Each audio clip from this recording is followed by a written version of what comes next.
Bonjour à tous. L'heure du Thibaut, c'est l'heure de la bénédiction. Alors aujourd'hui, Pasteur Chris nous dit, vous êtes déjà où? L'onction vient avec le Saint-Esprit. Notre verset d'ouverture est tiré de Actes 1, verset 8 qui dit, mais vous recevez une puissance quand le Saint-Esprit sera venu sur vous. Et vous serez mes témoins à Jérusalem, dans toute la Judée et la Samarie, et jusqu'aux extrémités de la terre. Parlons-en. Avez-vous entendu certaines personnes enseigner qu'après être né de nouveau, vous recevez le Saint-Esprit et plus tard, vous recevez l'onction? Ce n'est pas ce que la Bible nous enseigne, car l'onction vient avec le Saint-Esprit. Dans le Nouveau Testament, nous avons tous le même Saint-Esprit et la même onction, car l'onction que nous avons est l'onction du Saint-Esprit. Alléluia. La Bible nous dit dans Actes 10, verset 38, comment Dieu oignit Jésus de Nazareth du Saint-Esprit et de puissance.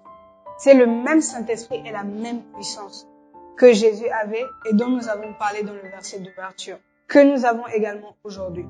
Donc, vous avez le Saint-Esprit, vous avez toute la puissance dont vous avez besoin.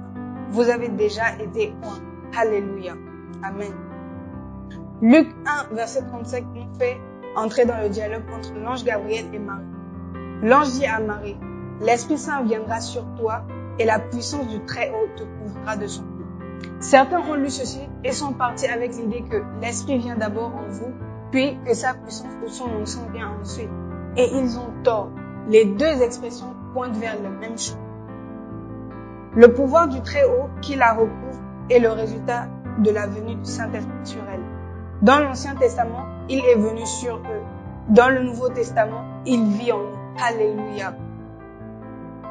C'est pourquoi Jésus a dit que vous recevez une puissance quand le Saint-Esprit viendra, parce que le Saint-Esprit vient avec la puissance.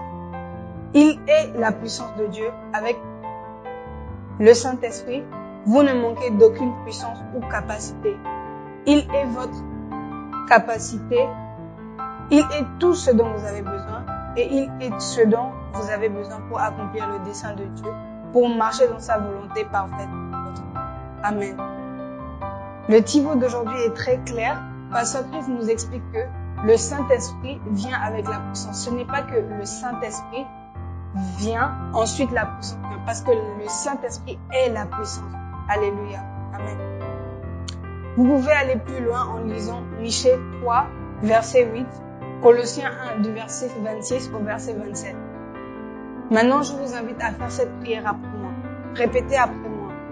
Cher Père, je te remercie pour le Saint-Esprit qui vit en moi, dans sa plénitude, et qui m'a insufflé la grâce et la capacité de vivre pour toi, et d'accomplir la glorieuse destinée que tu as pour moi.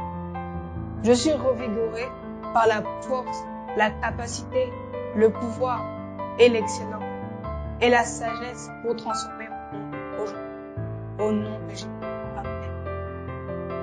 Vous pouvez avoir la lecture quotidienne de la Bible en un an, en lisant Jean 5, du verset 31 au verset 47, 1 Roi 7 et 1 Roi 8. Pour la lecture en 2 ans, vous pouvez lire Marc 9, du verset 30 au verset 37 et Nombre 14. Agis sur cette parole que tu viens d'entendre en déclarant que tu as été oint du Saint-Esprit et que l'onction se répand dans tout ton être aujourd'hui. Alléluia. Passe une excellente journée. Sois béni.